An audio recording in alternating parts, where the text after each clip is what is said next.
Hello everybody, स्वागत है आप लोग का आज की इस क्लास में। आज की क्लास में हम लोग करने वाले हैं मॉक टेस्ट नंबर 7। अगर आप लोगों ने पिछले 6 मॉक टेस्ट अभी तक नहीं देखे हैं तो उसका लिंक आप लोग को डिस्क्रिप्शन में मिल जाएगा, जाके आप लोग देख सकते हो।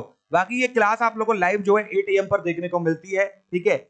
एंड अगर आप लोग का 8 AM पर क्लास किसी दिन नहीं आ पा रहा है, ठीक है, किसी भी कारण की वजह से, तो सिंपली आप लोग को क्लास उस दिन देखने को मिलेगा 100%, ठीक है। तो उसके लिए आप लोग को क्या करना है कि टेलीग्राम को ज्वाइन कर लेना है। जो क्लास का लिंक है वो मैं आप लोग को जो है टेलीग्राम पर प्रोवाइड कर देता हूँ, ठीक है। बाकी इस क्लास का जो पीडीएफ है वो भी आप लोग को टेलीग्राम पर मिलेगा, इसलिए टेलीग्राम को ज्वाइन करके रखो। टेलीग्राम को ज्वाइन करने के लिए ज्यादा कुछ नहीं करना है आप लोग को, डिफेंस कंपटीशन पॉइंट की नेम से है। अगर टेलीग्राम पर जाके आप लोग सर्च करोगे तब भी मिल जाएगा, और डिस्क्रिप्शन में इसका लिंक दे रखा है आप लोग को, तब भी ये टेलीग्राम मिल जाएगा। सिंपली क्लिक करोगे लिंक पर थ्रू, ओके। बाकी देखो, आप लोगों को पता है कि 24 जुलाई से आप लोग के पेपर स्टार्ट हो रहे हैं, ठीक है। तो उसका जो आप लोग का रिव्यू है, ठीक है, वो मैं आप लोग को जो है प्रोवाइड करूंगा डेली बेसिस पे। तो उसके लिए आप लोग को एक नंबर नोट करना है मेरा, ठीक है। अभी से आप लोग को दे दे रहा हूँ, सो डेट आप लोग को आगे कोई भी प्रॉब्लम ना हो। ये व्हाट्सएप नंबर है, इस पर कॉलिंग वगैरह कुछ नहीं होगा, केवल जब आप लोग को रिव्यू देना होगा तो आप लोग रिव्यू दे सकते हो उस टाइम पर, ठीक है। तो ये नंबर रहेगा 6397985336, ओके। तो इस नंबर को आप लोग जो है नोट कर सकते हो, और इस नंबर पे आप लोग अपना जो रिव्यू है वो शेयर कर सकते हो 24 जुलाई से, ठीक है। उससे पहले भी आप लोग मैसेज कर सकते हो चाहो तो, ठीक है। बट डेफिनेटली मैं आप लोग का जो व्हाट्सएप है वो 24 जुलाई से ही चेक कर पाऊंगा प्रॉपरली, ठीक है। तो अगर आप लोग को और कोई डाउट है तो वो आप लोग टेलीग्राम पर पूछ लेना, क्योंकि टेलीग्राम को डेली बेसिस पे मैं विजिट करता रहता हूँ। तो आप लोग के जितने भी डाउट है वो टेलीग्राम पर आप लोग को मैं बता सकता हूँ, ठीक है। चलिए स्टार्ट करते हैं आज की क्लास को। आज की क्लास में आप लोग का आउट ऑफ 25 कितना स्कोर रहेगा ये आप लोग को कमेंट बॉक्स में मुझे बताना है। और पहला क्वेश्चन क्या दे रखा है, a steam engine provide 3.6 into 10 to the power 9 joule of heat per minute from its boiler which do a work of 5.4 into 10 to the power 8 joule per minute। बोला क्या गया, एफिशिएंसी ऑफ इंजन, इंजन की हमें क्या बतानी है, दक्षता बतानी है। क्या होगी अगर कोई हीट इंजन या स्टीम इंजन जो है अपने बॉयलर से कितनी हीट प्रोवाइड कर पा रहा है, 3.6 इंटू 10 पावर 9, कितना वर्क कर पा रहा है, 5.4 इंटू 10 पावर 8, ठीक है। तो बताओ एफिशिएंसी क्या होगी इस इंजन की। तो एफिशिएंसी के लिए दो फॉर्मूले हैं, चाहो तो आप लोग परसेंटेज में निकाल सकते हो। परसेंट में निकालने के लिए आप लोग को पता है कि क्या करना है, मल्टीप्लाई बाय 100 करोगे। अगर परसेंटेज में नहीं निकालना है तो सिंपली मल्टीप्लाई बाय 100 नहीं करोगे, ठीक है। और आप लोग को जितने भी क्वेश्चन बनेंगे वो परसेंटेज वाले बनेंगे, इसलिए मैं परसेंटेज वाला बता रहा हूँ आप लोग को। तो ईटा परसेंटेज इक्वल टू क्या होता है, 1 minus T2 bye T1 into में क्या आ जाएगा आप लोग का 100 के इक्वल। तो अगर T1 की बात कर रहे हैं, ये आप लोग का किसका टेम्परेचर हो जाएगा, सोर्स का टेम्परेचर हो जाएगा। और T2 टेम्परेचर की बात कर रहे हैं तो सिंक का टेम्परेचर हो जाएगा। अब आप लोग बोलोगे क्वेश्चन में तो ना तो सोर्स का टेम्परेचर गिवन है ना सिंक का टेम्परेचर गिवन है हम लोग को, तो ये फॉर्मूला लिखा ही क्यों। ये फॉर्मूला केवल आप लोग के रिवीजन के लिए लिखा था मैंने, ठीक है। क्योंकि दो फॉर्मूले हम लोग के पास, एक तो ये फॉर्मूला है और एक ये वाला फॉर्मूला है, जो कि ये आप लोग का W बाई क्यू इंटू 100। हम लोग को कार्य गिवन है, हम लोग को ऊष्मा गिवन है, ठीक है। तो सिंपली हम लोग जो है इस फॉर्मूले में पुट करके ईटा निकाल देंगे। पर अगर हम लोग बात करते हैं तो 80%, या फिर बोले कि अगर आप लोग के जो है क्वेश्चन बनने के चांस है तो 75% चांस है कि आप लोग का क्वेश्चन इस फॉर्मूले से बनेगा, and there is only 25% chance कि आप लोग का जो क्वेश्चन है वो सेकंड वाले फॉर्मूले से बनेगा, ठीक है। तो ये बोल सकते हो इन द रेशियो ऑफ कि 3 क्वेश्चन अगर ऊपर वाले फॉर्मूले से बन रहे हैं टोटल सेट्स को मिलाकर, तो एक क्वेश्चन आप लोग का नीचे वाले फॉर्मूले से भी बनेगा, जो कि अभी मैं करा रहा हूँ। समझ आया कि नहीं। तो दोनों ही फॉर्मूले आप लोग के लिए मोस्ट इंपोर्टेंट रहने वाले हैं, ओके। और दोनों ही फॉर्मूले से आप लोग का ऑलरेडी क्वेश्चन बन चुके हैं। तो अगर हम लोग वर्क की बात कर रहे हैं तो क्या आ जाएगा, 5.4 इंटू 10 पावर 8 के इक्वल। एंड वहीं अगर हम लोग क्यू की बात कर रहे हैं तो क्यू क्या हो जाएगा, 3.6 इंटू 10 पावर 9 के इक्वल। अब मल्टीप्लाई में क्या करना है हम लोग को 100। तो 10 पावर 8 और 0 एक और हटा दो तो 10 पावर 9 कंप्लीटली कट जाएगा। अब डिवाइड करो 54 को किससे, आप लोग 3.6 से, ठीक है। तो ये लगभग कितनी बार चला जाएगा, तो अप्रोक्सीमेटली अगर हम लोग बात कर रहे हैं तो 36 कितने बार जाएगा आप लोग का, 10 बार जाएगा। गिवन कितना हम लोगों को, 54 गिवन है। तो अप्रोक्सीमेटली अगर हम लोग बात कर रहे हैं लगभग आप लोग का 15 टाइम्स ये जाने वाला है, डिवाइड होने वाला है इससे। समझ आया कि नहीं। तो 15% आप लोग की क्या आने वाली है, इधर एफिशिएंसी आने वाली है, दक्षता आने वाली है इस स्टीम इंजन की, ठीक है। तो आंसर क्या हो जाएगा आप लोग का, डी ऑप्शन करेक्ट होने वाला है। समझ आया कि नहीं। बाकी आप लोगों को और कौन से क्वेश्चन बन सकते हैं इस पर्टिकुलर फॉर्मूले से, एक तो ये बन गया कि आप लोग का जो है आप लोगों से एफिशिएंसी पूछ ली गई है। एक क्वेश्चन ये बन सकता है कि एफिशिएंसी गिवन है, आप लोगों को सोर्स का टेम्परेचर गिवन है, सिंक का टेम्परेचर निकालो। या फिर आप लोगों से पूछा जा सकता है कि एफिशिएंसी गिवन है, आप लोगों को जो है सिंक का टेम्परेचर गिवन है, सोर्स का टेम्परेचर निकालो। या फिर क्वेश्चन ये बन सकता है आप लोगों को वर्क गिवन है, एफिशिएंसी गिवन है, निकालो ऊष्मा कितनी होगी। ठीक है। और आप लोगों से ये भी पूछा जा सकता है कि वर्क गिवन है आप लोगों को, क्यू गिवन है आप लोगों को, तो आप लोग एफिशिएंसी निकाल लोगे, और आप लोग को सिंक का टेम्परेचर गिवन है, सोर्स का टेम्परेचर निकालो, तो उसमें दोनों फॉर्मूले आप लोग के प्रयोग में आ रहे हैं। बट ये क्वेश्चन क्या होगा आप लोग का, ये 1 या 1.5 मिनट से ऊपर लगेगा आप लोग को सॉल्व करने में, तो इस टाइप का क्वेश्चन शायद ही एयरफोर्स आप लोगों से पूछेगा। एयरफोर्स में याद रखो कि क्वेश्चन जितने भी आप लोगों को मिलने वाले, एक तो 1 नंबर का क्वेश्चन होना चाहिए, एंड सेकंड चीज ये है कि वो क्वेश्चन विद इन 55 सेकंड हो जाना चाहिए, या फिर बोले कि 50 सेकंड के अंदर अंदर वो क्वेश्चन कंप्लीट हो जाए तो बहुत अच्छी बात है। समझ आया कि नहीं? चलिए अब बात करते हैं सेकंड वाले क्वेश्चन की। सेकंड वाले क्वेश्चन में क्या बोला है, two electric bulb 60 watt and 100 watt respectively are connected in series. मतलब कि आप लोग का एक 60 वॉट का बल्ब, एक 100 वॉट का बल्ब, उसको श्रेणी क्रम में जोड़ते हैं, तो बताओ जो करंट पास करेगा उन दोनों बल्ब से वो कितना होने वाला है। ठीक है, ये आप लोगों से पूछा गया है, धारा आप लोगों को बतानी है। तो आप लोगों को पता है जब भी हम लोग दो बल्ब को श्रेणी क्रम में जोड़ते हैं तो धारा या फिर करंट क्या होता है आप लोगों का, समान होता है। ये तो आई होप आप लोगों ने पढ़ रखा होगा। तो आंसर क्या हो जाएगा आप लोगों का, सेम इन बोथ, दोनों में समान रहेगा। ठीक है, चलिए तो बढ़ते हैं थर्ड वाले क्वेश्चन पे। थर्ड वाला क्वेश्चन क्या दे रखा है आप लोगों को, the greatest deviation occur when the white light passes through a prism. ठीक है, तो ये बताना है जब श्वेत प्रकाश आप लोग का प्रिज्म से होकर गुजरता है तब सबसे ज्यादा विचलन होता है। तो किस रंग की लाइट का विचलन सबसे ज्यादा होगा। मतलब अब आप लोगों को पता है कि 7 कलरों में आप लोग का जो है बिखरता है, डेविएट करता है आप लोग का व्हाइट लाइट जब भी पास करती है। ठीक है, जो कि क्या आप लोग का बिब की ओर। ठीक है, कोई दिक्कत इधर तक, ये 7 कलर हो गए आप लोग के। अब ये पूछा गया सबसे ज्यादा डेविएट कौन सा होता है, तो सबसे ज्यादा आप लोग देख रहे हो ये व्हाइट लाइट इधर से गुजर रही है, सबसे ज्यादा डेविएट क्या हो रहा है आप लोग का, ये कौन सा आप लोग का, वॉयलेट। समझ आया कि नहीं? और सबसे कम कौन सा हो जाएगा आप लोग का, रेड हो जाएगा। तो समझ आया कि नहीं कि अगर हम लोग जो है वॉयलेट से रेड की तरफ जाते हैं तो वेवलेंथ, तरंग दैर्ध्य क्या होगा आप लोग का, इंक्रीज करता है। बोले तो रेड का लेमडा इज मैक्सिमम, ठीक है, और for violet lambda is minimum. अब इससे हमें क्या पता चल गया, जिसके लिए आप लोग का तरंग दैर्ध्य या फिर वेवलेंथ सबसे कम होगा उसके लिए ऑटोमेटिकली विचलन या फिर आप लोग का डेविएशन ज्यादा होने वाला है। समझ आया कि नहीं? तो आंसर क्या हो जाएगा आप लोग का, सी ऑप्शन इधर करेक्ट होने वाला है। बैंगनी रंग के लिए आप लोग का विचलन सबसे अधिक होने वाला है। चलिए अब हम लोग बात करते हैं फोर्थ वाले क्वेश्चन की। क्या बोल रखा है क्वेश्चन में, the equation of alternating current is I equal to 60 sin 100 pi t, the square root value of frequency। तो क्या पूछा गया आप लोगों को, आवर्ती बताना है इसमें। ठीक है, तो I इक्वल टू क्या होता है आप लोग का, I not sine omega T के बराबर।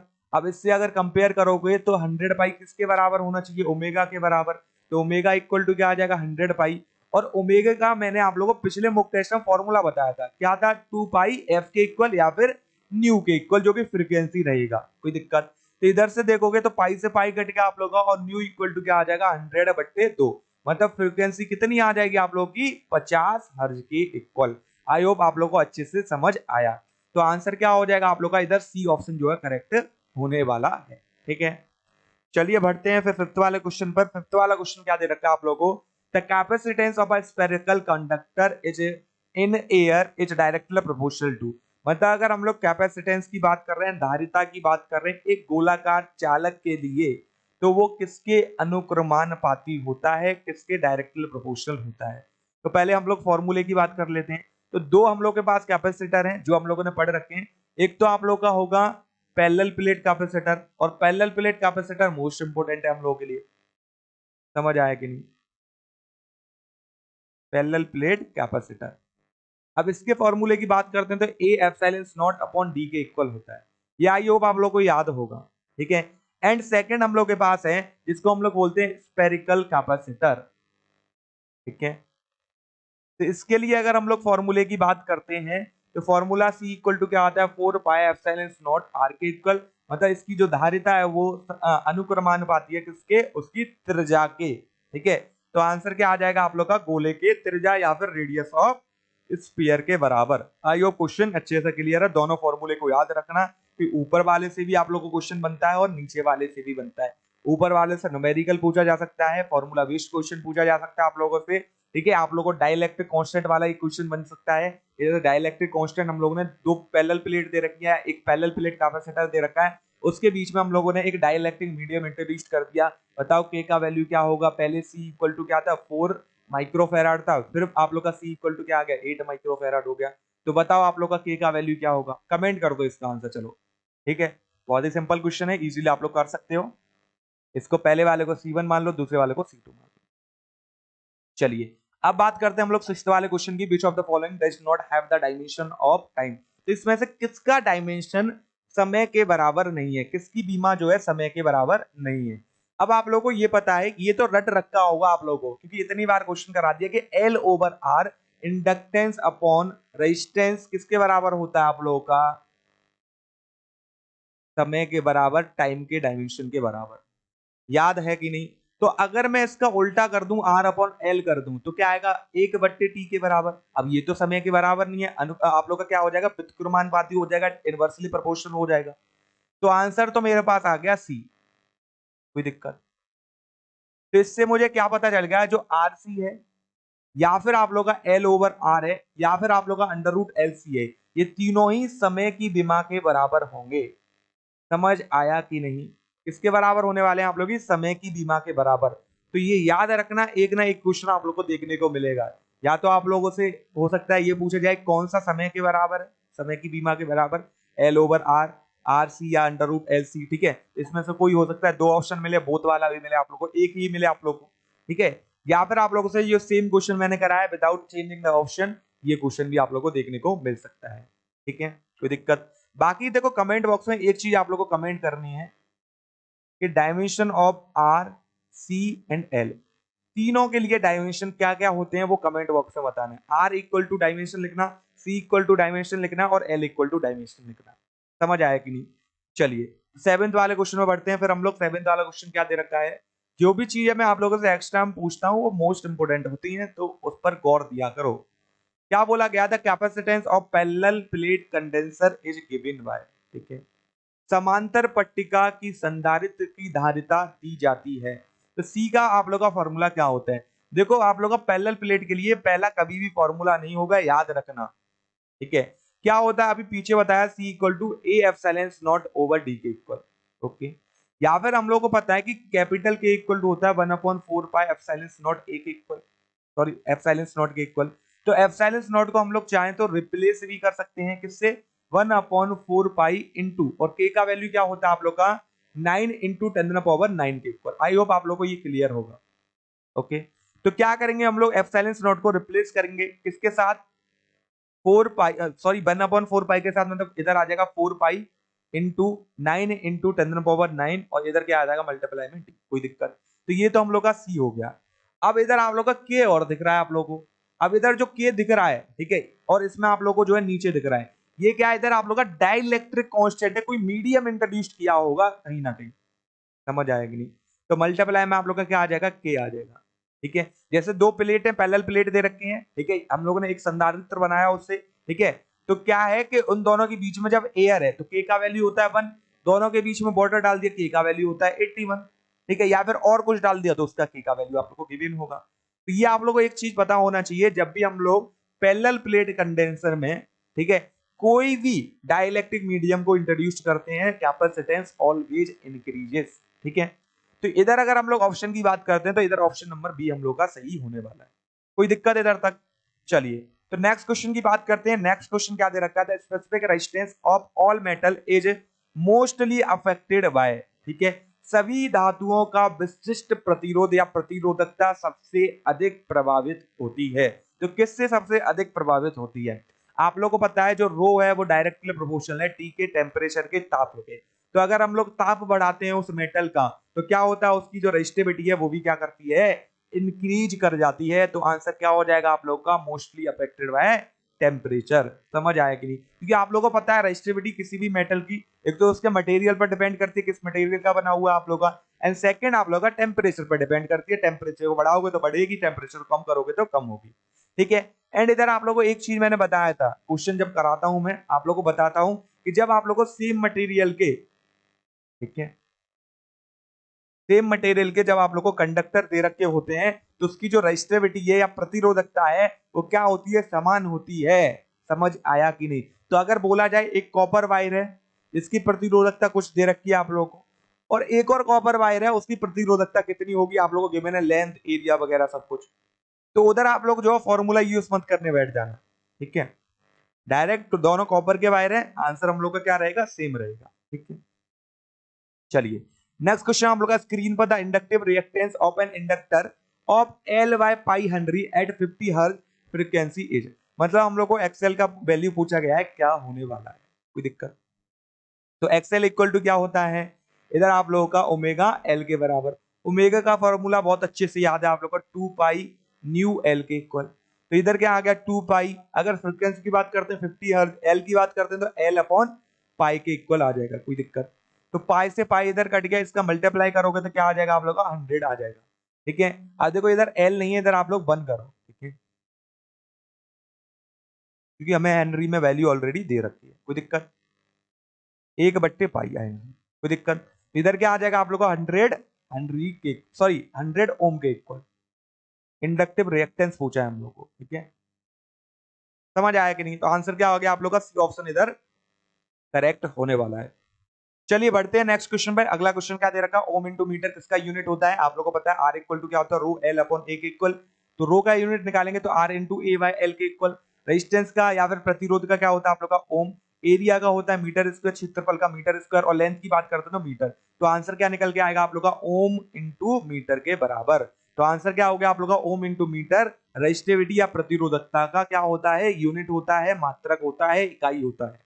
समझ आया कि नहीं? चलिए नेक्स्ट क्वेश्चन पे बढ़ते हैं फिर हम लोग। 11th क्वेश्चन क्या दे रखा है, इन इलेक्ट्रोमैग्नेटिक इंडक्शन, ठीक है, the induced EMF is independent of, तो प्रेरित विद्युत वाहक बल जो है किसके स्वतंत्र होगा, मतलब किस पर डिपेंड नहीं करेगा आप लोग का। तो ये आप लोग को पता है कि जो ई होता है वो किसके बराबर होता है, N D phi over D T के बराबर, मतलब कि आप लोग का चेंज इन फ्लक्स होगा, आप लोग का फ्लक्स के परिवर्तन के डायरेक्टली प्रोपोर्शनल है, टाइम पर भी डिपेंड आप लोग को कर रहा है, नंबर ऑफ टर्न्स पर भी डिपेंड कर रहा है कॉइल के, ठीक है। अब किस पर डिपेंड नहीं कर रहा है, केवल कॉइल के रेजिस्टेंस पर, प्रतिरोध पर। तो आंसर क्या आ जाएगा आप लोगों का, जो प्रेरित विद्युत वाहक बल है वो स्वतंत्र होगा किससे, कुंडली के प्रतिरोध से। समझ आया कि नहीं? चलिए अगला क्वेश्चन आप लोग का स्क्रीन पर आ चुका है, क्या बोला गया है क्वेश्चन में, the reverse biasing in PN junction diode, PN junction diode में हम लोग क्या कर रहे हैं, रिवर्स वाइसिंग कर रहे हैं, ठीक है। तो आप लोगों को पता है इसमें दो चीज होती है, एक तो फॉरवर्ड वाइसिंग एंड एक आप लोग का रिवर्स वाइसिंग हो जाएगा, कोई दिक्कत है इधर तक? फॉरवर्ड वाइस में क्या होता है आप लोगों का, जो धारा है वो प्रवाहित होती है, करंट आप लोग का फ्लो करता है, ठीक है। एंड अगर हम लोग बात कर रहे हैं रिवर्स वाइसिंग की, तो रिवर्स वाइसिंग में आप लोग का धारा क्या हो जाती है, शून्य हो जाती है लगभग, मतलब करंट आप लोग का फ्लो नहीं करता है। अब हम लोग को पूछा गया है पोटेंशियल बैरियर के बारे में, ठीक है। तो अगर हम लोग पीएन जंक्शन डायोड की बात कर रहे हैं तो ये पी हो गया, ये बीच में आप लोग का पोटेंशियल बैरियर हो गया, और ये आप लोग का क्या आ जाएगा, एन आ जाएगा।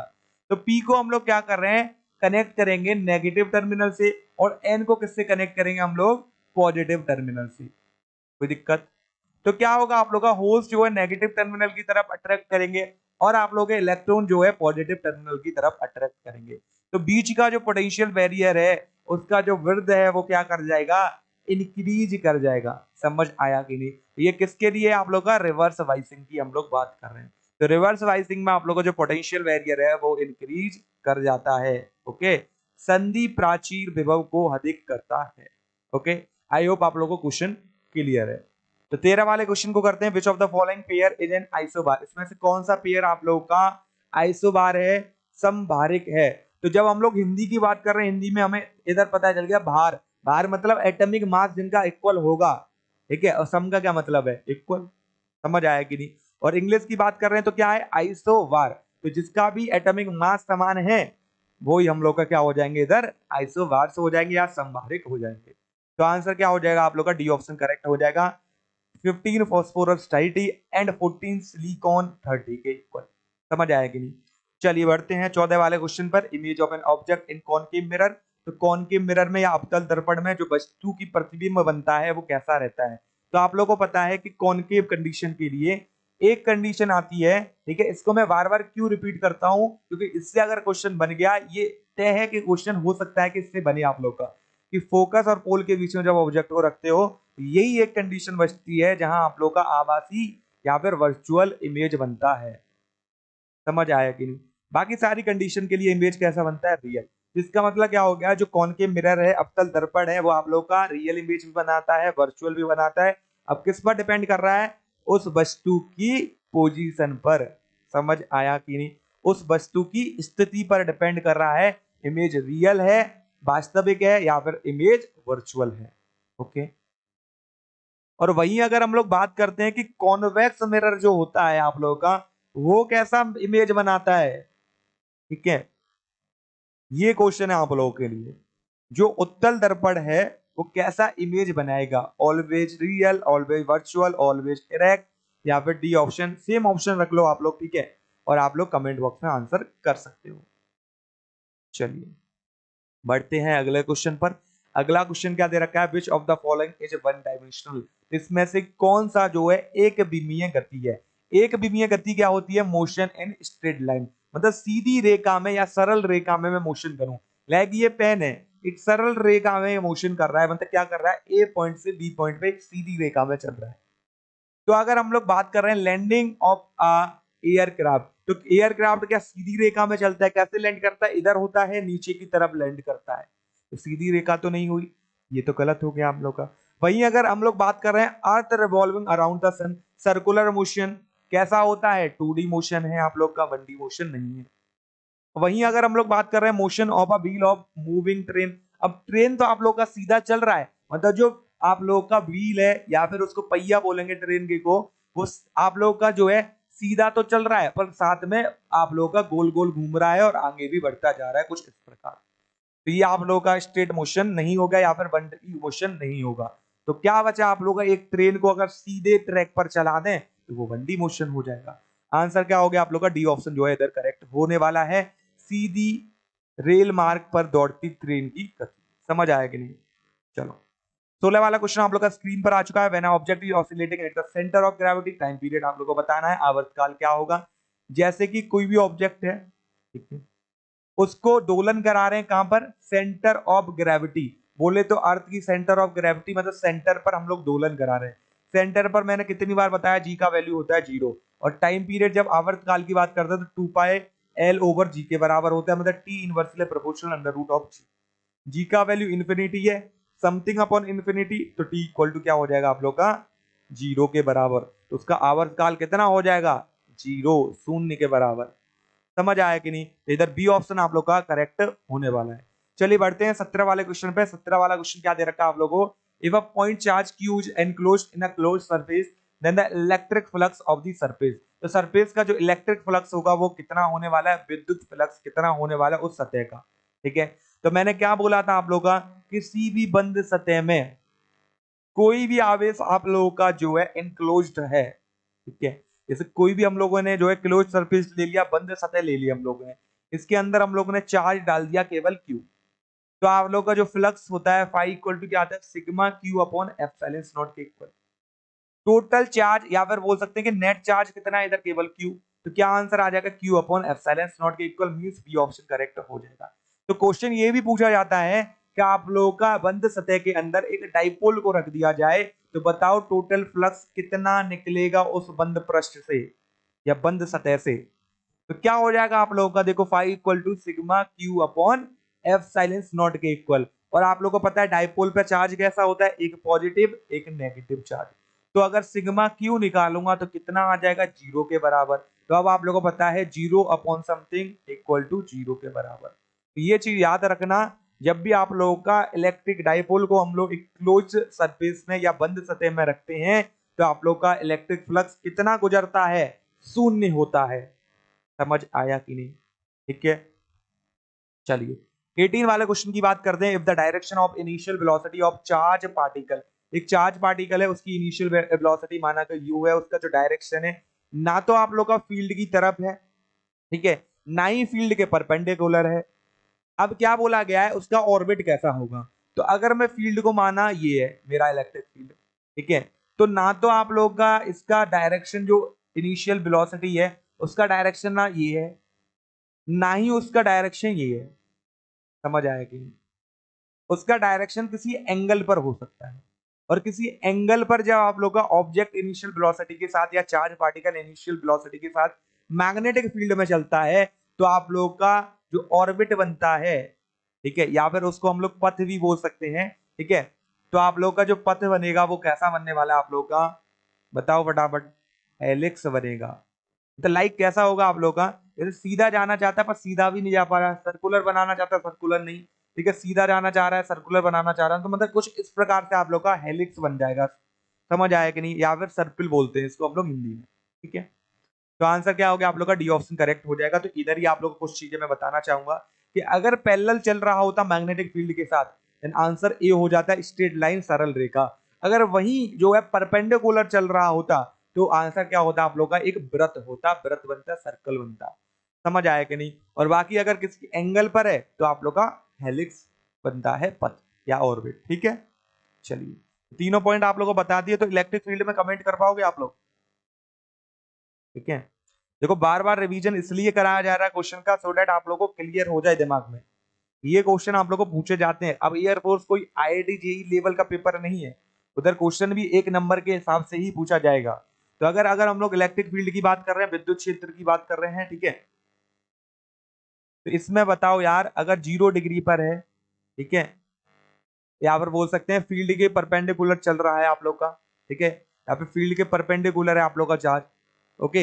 एंड सेकंड केस में आप लोग का चार्ज जो है फील्ड के पैरेलल दे रखा है, ठीक है, मतलब परपेंडिकुलर और parallel, theta equal to 0, theta equal to 90। तो बताओ आप लोग का जो ऑर्बिट होगा वो कैसा होने वाला है इसका, ठीक है।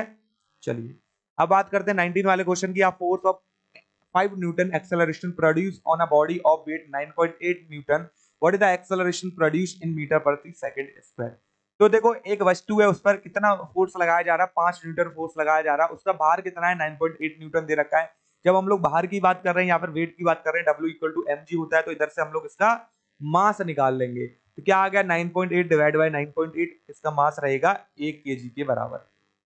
क्या बोला गया है कि भैया एक्सेलरेशन निकालो कितना रहेगा, तो फोर्स इक्वल टू होता है ma के इक्वल, तो एक्सेलरेशन ए इक्वल टू हो जाएगा फोर्स बटे मास के इक्वल। फोर्स 5 न्यूटन लगा रहे हैं, मास कितना है 1, आंसर क्या आ जाएगा आप लोग का 5 मीटर पर सेकंड स्क्वायर के इक्वल। तो इस त्वरण जो है यहाँ पर बोल सकते हैं इतना त्वरण उसमें उत्पन्न हो जाएगा अगर 5 न्यूटन का फोर्स लगाते हैं हम तो, ठीक है। तो बी ऑप्शन आप लोग का करेक्ट होने वाला है। चलिए बढ़ते हैं 20 वाले क्वेश्चन पे। 20 वाला क्वेश्चन क्या दे रखा है, in an elevator the weight of an object will appear to be less when the lift, ठीक है, जब आप लोग का लिफ्ट जो है, तो क्या बोला गया है, कोई भी ऑब्जेक्ट है लिफ्ट में आप लोग का ऊपर जा रहा है नीचे जा रहा है, या फिर आप लोग का फ्री फॉल कंडीशन में है, तो बताओ मेरे को उसका जो वेट है वो उसे कम कब प्रतीत होगा। वेटलेसनेस नहीं बोला, कम कब प्रतीत होगा, कम, ठीक है। तो देखो ये आप लोग का कोई भी एलिवेटर है, अगर इस एलिवेटर को मैं ऊपर ले जाता हूं यूनिफॉर्म एक्सेलरेशन के साथ, देन जो वेट होता है वो W इक्वल टू क्या आ जाता है आप लोग का mg प्लस ma के इक्वल आता है, ठीक है। ये कंडीशन हो गई आप लोग जब ऊपर ले जा रहे हैं, ठीक है। जब हम लोग नीचे लेके आ रहे हैं इसको डाउनवर्ड, सेम आप लोग का यूनिफॉर्म एक्सेलरेशन रहेगा, तो W इक्वल टू क्या आता है mg माइनस ma के इक्वल। समझ आ गया कि नहीं? एंड अगर हम लोग बात कर रहे हैं, ये तो रही बात यूनिफॉर्म एक्सेलरेशन की, यूनिफॉर्म एक्सेलरेशन की। अगर हम लोग बात करते हैं रिटार्डेशन की, ठीक है, मंदन की बात करते हैं, मंदित गति करता है, तो जब ऊपर जाएगा तो W equal to mg plus ma है, पर मंदित गति है तो एक्सेलरेशन माइनस के होगा। इधर एक्सेलरेशन क्या था आप लोग का a था, तो अब जहां पर भी आप लोग का a दे रखा है उधर माइनस लगाना पड़ेगा, तो ऊपर जाएगा तो mg माइनस ma होगा आप लोग का, और नीचे आएगा तो कितना आएगा W equal to mg plus ma। तो इसका कंडीशन क्या होगा आप लोग का, कि जब वो बंदा यूनिफॉर्म एक्सेलरेशन के साथ नीचे गति करेगा, नीचे की ओर गति करेगा, ठीक है, तो उसका मास क्या होगा आप लोग का, कम होगा, ठीक है। अगर वो जो है मंदित गति के साथ ऊपर की तरफ जो है मोशन करेगा, तब उसका जो नेट वेट है, ठीक है, या फिर उसका भार है, वो क्या होगा, कम प्रतीत होगा उसे। तो इधर आंसर क्या रहेगा मेरा, डी ऑप्शन करेक्ट होने वाला है, गोस अप विद रिटार्डेशन, मंदन के साथ ऊपर जाता है। आई होप आप लोगों को अच्छे से क्लियर हो गया होगा ये पॉइंट। एक पॉइंट और दे रखा है कि यूनिफॉर्म वेलोसिटी आप लोगों को दे रखा है कि नीचे यूनिफॉर्म वेलोसिटी के साथ आता है, ऊपर यूनिफॉर्म वेलोसिटी के साथ जाता है। जब हम लोग बात कर रहे हैं यूनिफॉर्म वेलोसिटी की, ठीक है, तो इधर अगर एक्सेलरेशन निकालते हैं तो वो क्या आ जाएगा आप लोग का 0 के बराबर, और एक्सेलरेशन 0 हो गया तो ऊपर जाएगा तब भी W इक्वल टू mg के बराबर होगा, और नीचे आएगा तब भी W इक्वल टू mg के बराबर होगा। तो अब आप लोग देख सकते हो किस कंडीशन में सबसे कम वेट आ रहा है, ठीक है, कोई दिक्कत। तो सारी कंडीशन आप लोग को समझा दी मैंने, और बाकी लास्ट जो कंडीशन बचती है वो होती है आप लोग की फ्री फॉल वाली कंडीशन। तो फ्री फॉल कंडीशन आप लोग को पता है, weight is nearly equal to 0। क्या होता है आप लोग का जो एक्सेलरेशन ड्यू टू ग्रेविटी आप लोगों का गुरुत्वीय त्वरण है वो उसके त्वरण के बराबर हो जाता है। तो मतलब W equal to mg minus ma के बराबर, W इक्वल टू क्या आ जाएगा 0 के बराबर। अब फ्री फॉल आप लोग का ऊपर की तरफ नहीं हो सकता, फ्री फॉल नीचे की तरफ होगा, ठीक है। चलिए अब बात करते हैं 21 वाले क्वेश्चन की। The momentum of a particle is increased by 50%। मतलब कोई भी आप लोग का जो है पिंड का संवेग दे रखा है उसे 50% तक बढ़ाया जाता है, ठीक है, सॉरी 50% बढ़ाया जाता है, तक नहीं। क्या बोला गया है कि उसका काइनेटिक एनर्जी जो गतिज ऊर्जा है वो कितनी हो जाएगी। तो पहले अगर P1 की बात करता हूं तो 100% रहा होगा। अब अगर मैं P2 की बात करता हूं तो 50 और बढ़ा दिया तो टोटल कितना हो गया 150% हो गया, ठीक है। इस टाइप के लिए मैंने देखो इसका जो फॉर्मूला है वो क्या होता है आप लोग का कि K equal to P square upon 2m, बोले तो K is directly proportional to P square. इधर हमें निकालना क्या है काइनेटिक एनर्जी। तो जब भी हम लोगों को जो है इस टाइप का फॉर्मूला दे रखा हो कि काइनेटिक एनर्जी पूछा है और इधर जो गिवन है हम लोग को वो स्क्वायर में दे रखा हो, तो सिंपली कुछ नहीं करना, जितना भी आप लोग का फाइनल था जितना भी इनिशियल था, अगर जीरो पीछे से कट रहा है तो काट दो, क्योंकि इधर जीरो देखो तो काट सकते हो आप लोग, इधर जीरो देखो तो काट सकते हो। 15 का अगर स्क्वायर करोगे तो 225 होता है, और इधर 10 का स्क्वायर करोगे तो 100 होता है आप लोग का, ठीक है। तो क्या करोगे आप लोग 225 में से माइनस कर दोगे 100, तो आंसर क्या आ जाएगा आप लोग का 125% के इक्वल। तो अगर मैं 50% मोमेंटम संवेग को बढ़ा देता हूं पिंड के, तो उसकी गति ऊर्जा 125% क्या कर जाएगी इंक्रीज कर जाएगी। समझ आया कि नहीं। या फिर हम लोग बोल सकते हैं कि जो गति ऊर्जा है वो कितनी हो जाएगी 125% होने वाली है, ठीक है, इंक्रीज गति ऊर्जा में। तो आंसर क्या हो गया आप लोग का सी ऑप्शन जो है करेक्ट हो जाएगा। आई होप आप लोग को इधर तक कोई भी दिक्कत नहीं है। चलिए 22 वाले क्वेश्चन की बात करते हैं। 22 वाला क्वेश्चन क्या दे रखा है, the time period of simple pendulum will become double when it's effective length v, ठीक है। तो जो टाइम पीरियड है सिंपल पेंडुलम का वो क्या हो जाता है दोगुना हो जाता है जब उसका जो इफेक्टिव लेंथ है प्रभावी लंबाई है वो कितनी होगी, ठीक है। तो t इक्वल टू क्या होता है आप लोग का 2 pi under root L over G के इक्वल, तो t direct proportional under root of L के इक्वल, ठीक है। अगर मेरे को इसको दो गुना करना है तो क्या कर सकता हूँ T square direct proportional to L, कोई दिक्कत। तो अगर मुझे इसे दो गुना करना है तो डेफिनेटली मेरा लेंथ कितना होना चाहिए 4 गुना होना चाहिए, तभी तो टी दो गुना आ पाएगा, क्योंकि रूट में 4 इसके इक्वल आएगा आप लोग का 2 के इक्वल। तो आंसर क्या हो गया, अगर उसकी लंबाई या प्रभावी लंबाई को मैं 4 गुना कर दूं तो उसका जो टाइम पीरियड है या आवर्तकाल है वो दो गुना होने वाला है। चलिए 23 वाला क्वेश्चन आप लोग का स्क्रीन पर आ चुका है। The effect of temperature on the value of Young's modulus of elasticity for various substance in general. अब आप लोग को पता है यंग्स मॉड्यूलस ऑफ इलास्टिसिटी या फिर इलास्टिसिटी की हम लोग बात करते हैं, टेम्परेचर बढ़ाने पर क्या होता है आप लोग का यंग्स मॉड्यूलस का वैल्यू घट जाता है, डिक्रीज हो जाता है। समझ आया कि नहीं। तो आंसर क्या होगा आप लोग का ताप में वृद्धि के साथ घटता है, ठीक है, it decreases with the rise in temperature. C option इधर करेक्ट होने वाला है। चलिए बात करते हैं 24 वाले क्वेश्चन की। The excessive pressure inside the bubble of soap solution depend on, जो किसी साबुन के घोल के बुलबुले के अंदर दाब आधिक्य निर्भर करता है, जो आधिक्य दाब है किस पर निर्भर करता है। तो आप लोगों को पता है कि आधिक्य दाब डेल पी इक्वल टू क्या होता है 4t/r के इक्वल, ये आप लोगों को याद होगा। तो इधर अगर मैं डेल पी की बात कर रहा हूं तो सरफेस टेंशन पर या फिर पृष्ठ तनाव पर आप लोगों का निर्भर कर रहा है उस साबुन के बुलबुले के, और उसकी रेडियस पर भी आप लोग का डिपेंड कर रहा है। तो उत्तर क्या हो जाएगा ए एंड बी दोनों। समझ आया कि नहीं। तो आज की क्लास का अंतिम क्वेश्चन आप लोग का स्क्रीन पर आ चुका है। क्या बोला गया है, पारे तथा कांच के बीच स्पर्श कोण का मान होता है लगभग the value of angle of contact between mercury and glass, ठीक है। तो आप लोगों को ये पता है कि मर्क्यूरी के पार्टिकल्स के अंदर जो कोहेसिव फोर्स है, ठीक है, वो आप लोग की ग्लास के और मरकरी के बीच लगने वाली एडहेसिव फोर्स से क्या होती है आप लोग की ज्यादा होती है। आई होप आप लोग को ये चीज याद होगी। When cohesive force is greater than adhesive force, then आप लोगों को पता है जो एंगल बनता है वो क्या होता है theta is greater then 90 degree, या फिर हम लोग बोल सकते हैं ऑब्ट्यूज एंगल, ठीक है, कोई दिक्कत।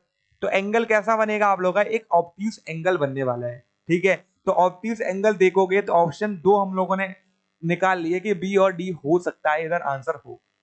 समझ आया कि नहीं?